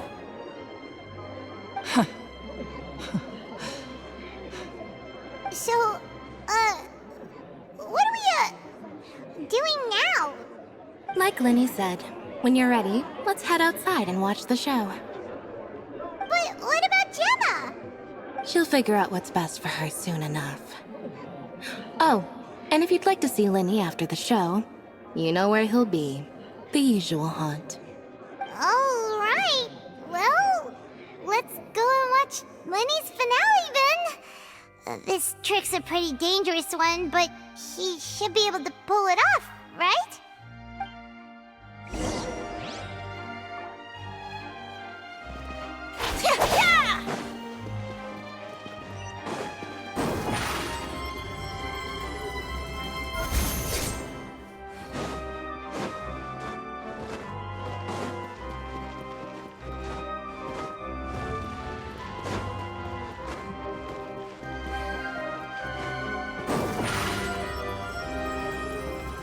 Step on up!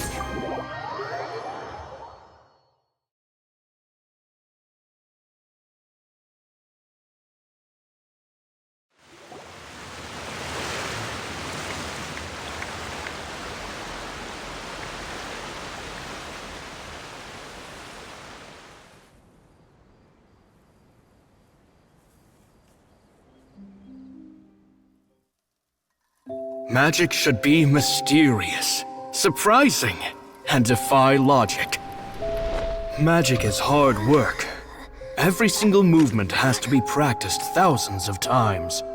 It's alright. We're used to that.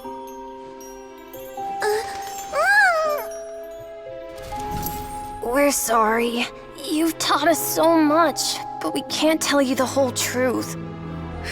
It's okay. Do you still remember what I told you? This world is full of lies and falsehoods. I only hope that one day you can find your own truth. What about you? Have you found your truth? Magic is my truth. I want to perform a magic trick so great that people will always think of me when they talk about it. For a magician, what greater honor could there be? Look! Behold! Lyney is sealed inside the box. Will he manage to escape? 10 years ago, Caesar attempted this very trick, and it was at this precise moment that... Lyney! Watch out!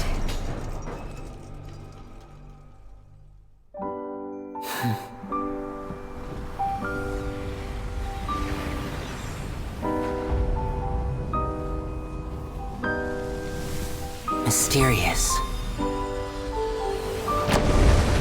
Surprising. And logic-defying. Isn't that right? This honor belongs to you, Caesar.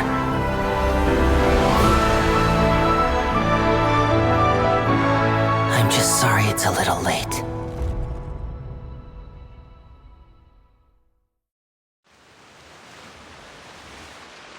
Did you see that? 1 minute he was falling, and the next, he turned into flowers. How could he possibly have done that? How mysterious.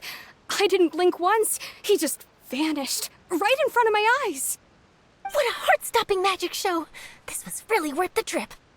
Caesar's name has finally been cleared, and Fontaine's new star magician Lyney has fulfilled a wish on his behalf. Oh, I couldn't ask for a better grand finale. It will make a great headline for the Steambird tomorrow, even if I do say so myself. Whew.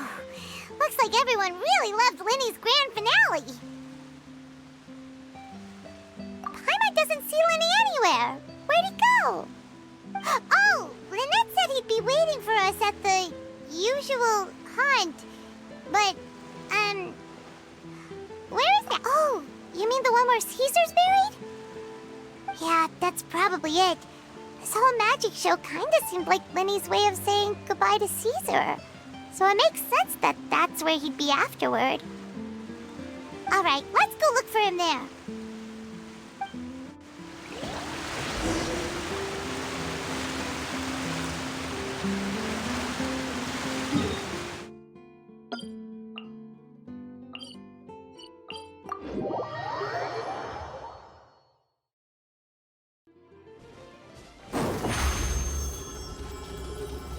Surprise!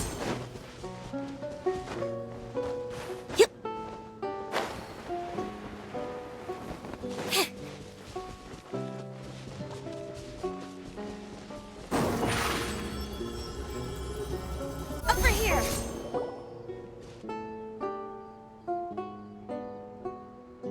Lyney! There you are. Are you alright? Paimon was scared to death when the chain broke.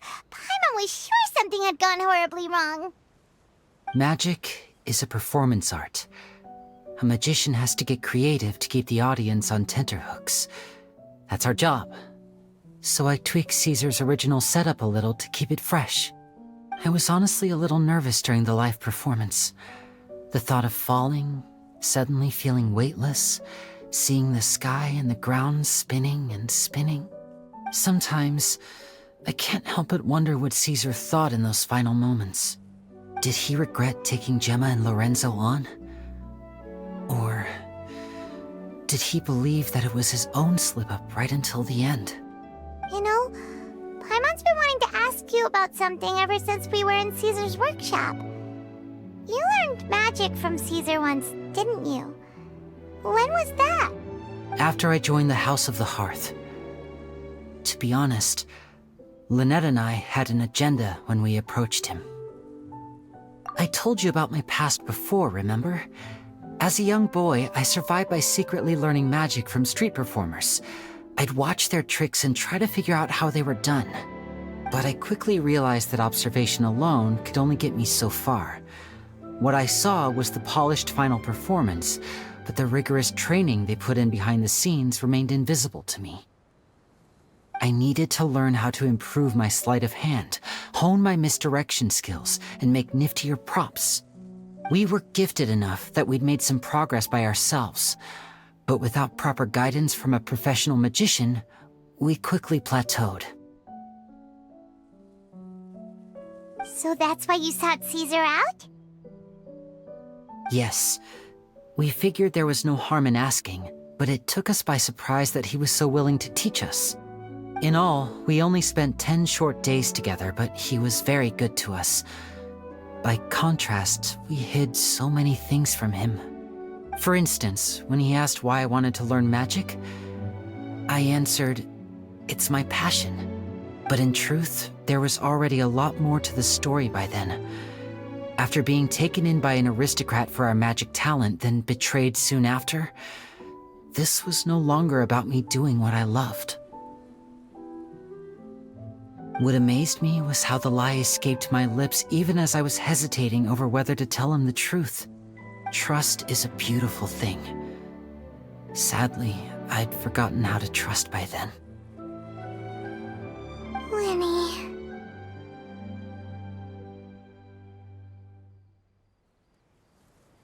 Still worried about the way I feel?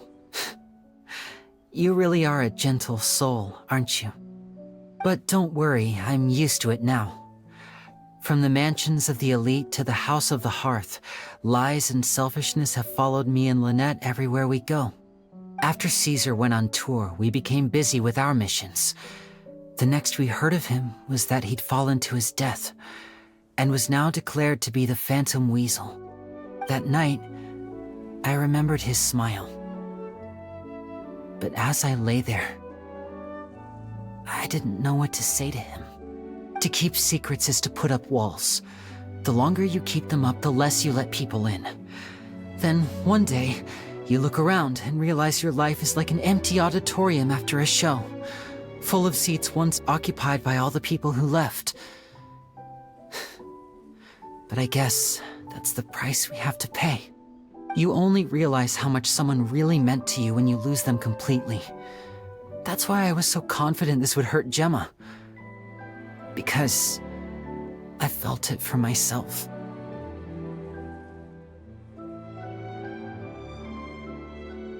Yeah, cheer up, Lyney.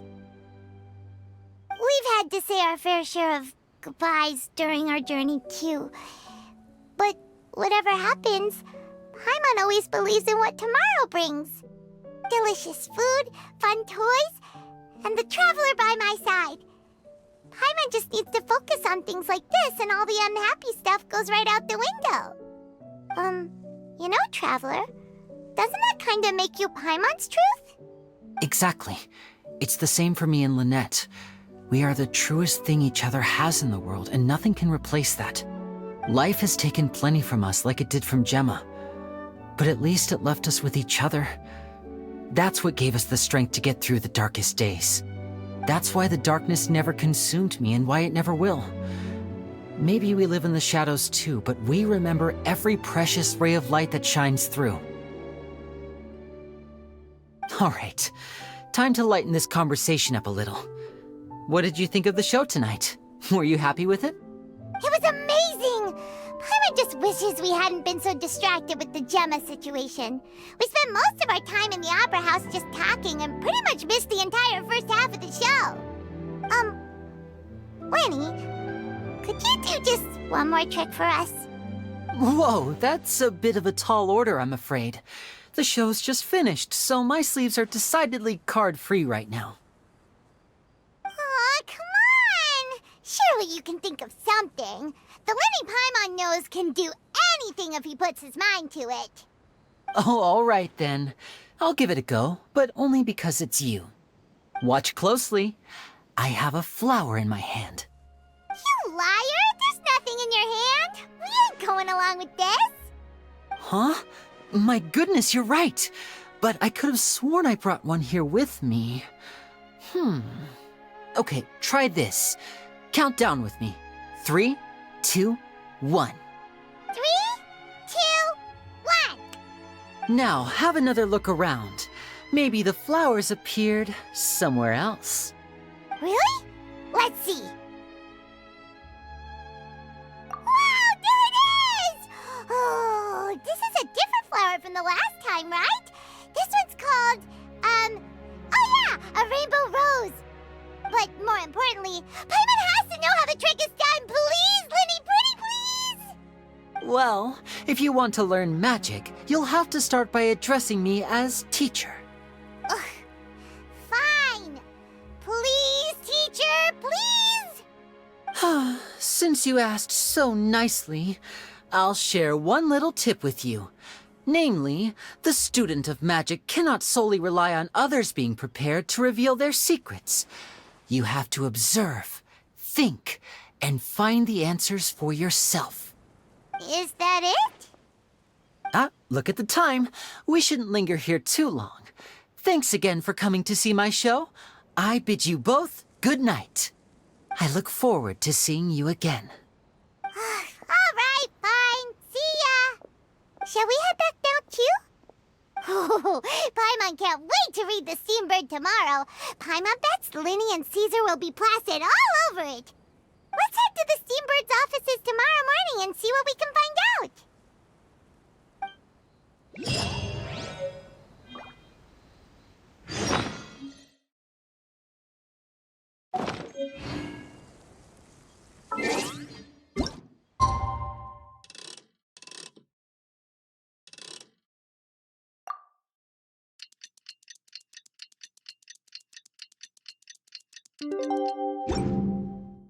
Seems Lyney is saying some strange things again. It's really worrying.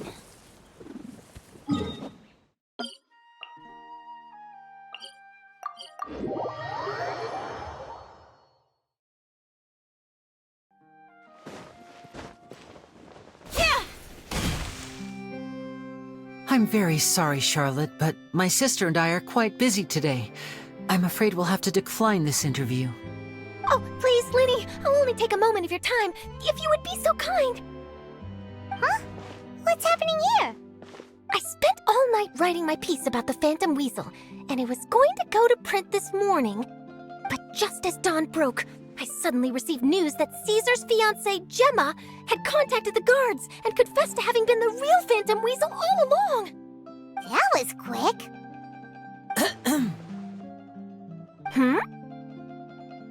Too late, bro. That was quick, you say? It sounds like I've got some catching up to do. Please, fill me in.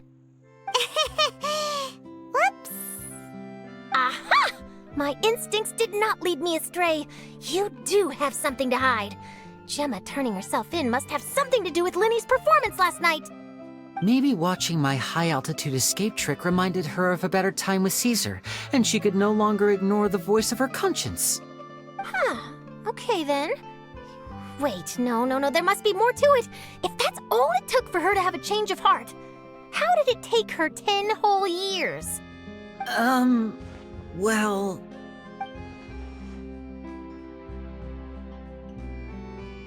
Oh, I remember now! You and Gemma were nowhere to be found after the show. What happened between you? Quickfire question! Where did you all go after the show? Oh, we went to the cemetery and Lyney did a private magic trick just for us.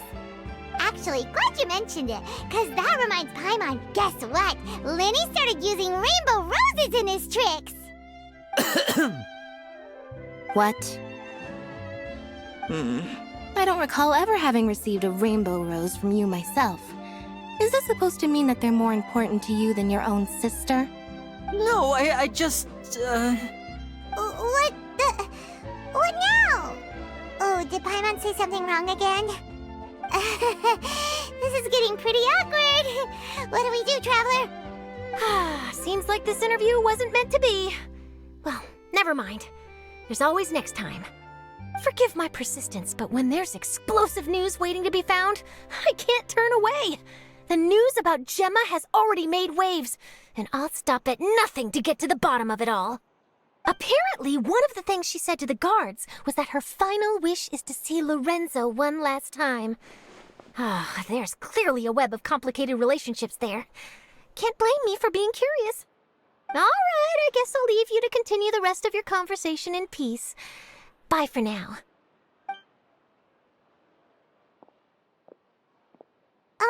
Lynette?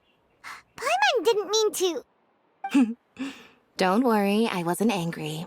I was just trying to distract her. Oh, really? Oh, thank goodness. You scared Paimon there. Phew. You and me both, Paimon. You and me both. At least it did the job, right? Please, take good care of that rainbow rose. I'd be really upset if you lost it.